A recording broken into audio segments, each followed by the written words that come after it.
গেল ২৫ নভেম্বর সোমবার বাংলাদেশ সনাতন জাগরণ মঞ্চের মুখপাত্র ও চট্টগ্রামের পুণ্ডরিক ধামের অধ্যক্ষ চিন্ময় কৃষ্ণ দাস ব্রহ্মচারীকে রাজধানীর বিমানবন্দর এলাকা থেকে গ্রেপ্তার করে ডিএমপির গোয়েন্দা শাখা ডিবি।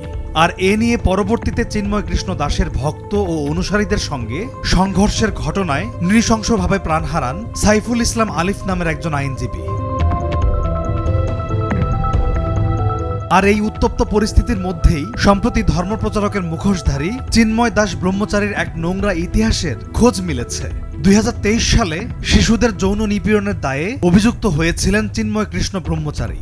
ছেলে শিক্ষার্থীদের যৌন নিপীড়নের দায়ে পুণ্ডরিক ধামের এই অধ্যক্ষকে সাময়িক বিধিনিষেধ দেয় যুক্তরাজ্যে অবস্থিত ISKCON international child protection office.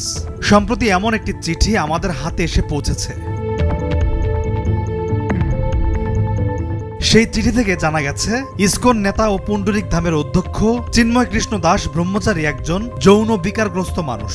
তাছাড়া পুণ্ডরিক ধামের ছেলে শিশুদের নানাভাবে যৌন নিপীড়ন করার প্রমাণও মিলেছে তার বিরুদ্ধে। জানা গেছে, সেই সব শিক্ষার্থীকে বিভিন্ন সময় নানা ছলে নিজের রুমে ডেকে নিয়ে যৌন নিপীড়ন করতেন ধর্মীয় শিক্ষকের মুখোশধারী চিন্ময় দাস ব্রহ্মচারী। ২০২৩ সালের ৬ October ISKCON international child protection office সতর্ক করে জানিয়েছিল যে ১৮ বছর বয়সের নিচে কেউ যেন চিন্ময় দাস ব্রহ্মচারীর ধারে কাছেও না যায়।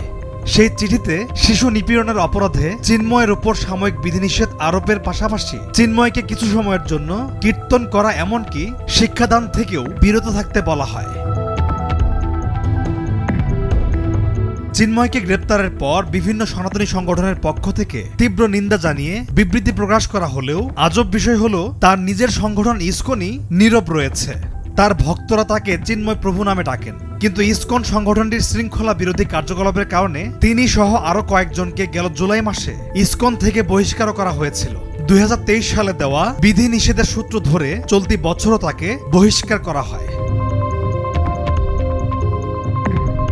অন্যদিকে গেল ৯ নভেম্বর রাজধানীর স্বামীবাগ ইসকন আশ্রমে ইসকন বাংলাদেশ আয়োজিত এক সংবাদ সম্মেলনে সংগঠনটির সাধারণ সম্পাদক চারুচন্দ্র দাস ব্রহ্মচারী চট্টগ্রামের হাজারী গলির ঘটনার প্রসঙ্গ টেনে জানান যে সাংগঠনিক শৃঙ্খলা ভঙ্গের দায়ে চট্টগ্রামের পুণ্ডরিক ধামের অধ্যক্ষ চিন্ময় কৃষ্ণ দাস সহ ৩ জনকে ইসকনের যাবতীয় কার্যক্রম থেকে অব্যাহতি দেওয়া হয়েছে। কিন্তু এরপরও গেল ২৬ নভেম্বর চিন্ময়ের ভক্তদের সৃষ্ট নৃশংস সহিংসতায় প্রাণ হারালেন আইনজীবী সাইফুল ইসলাম আলিফ। পলাশ খান, ভোরের কাগজ।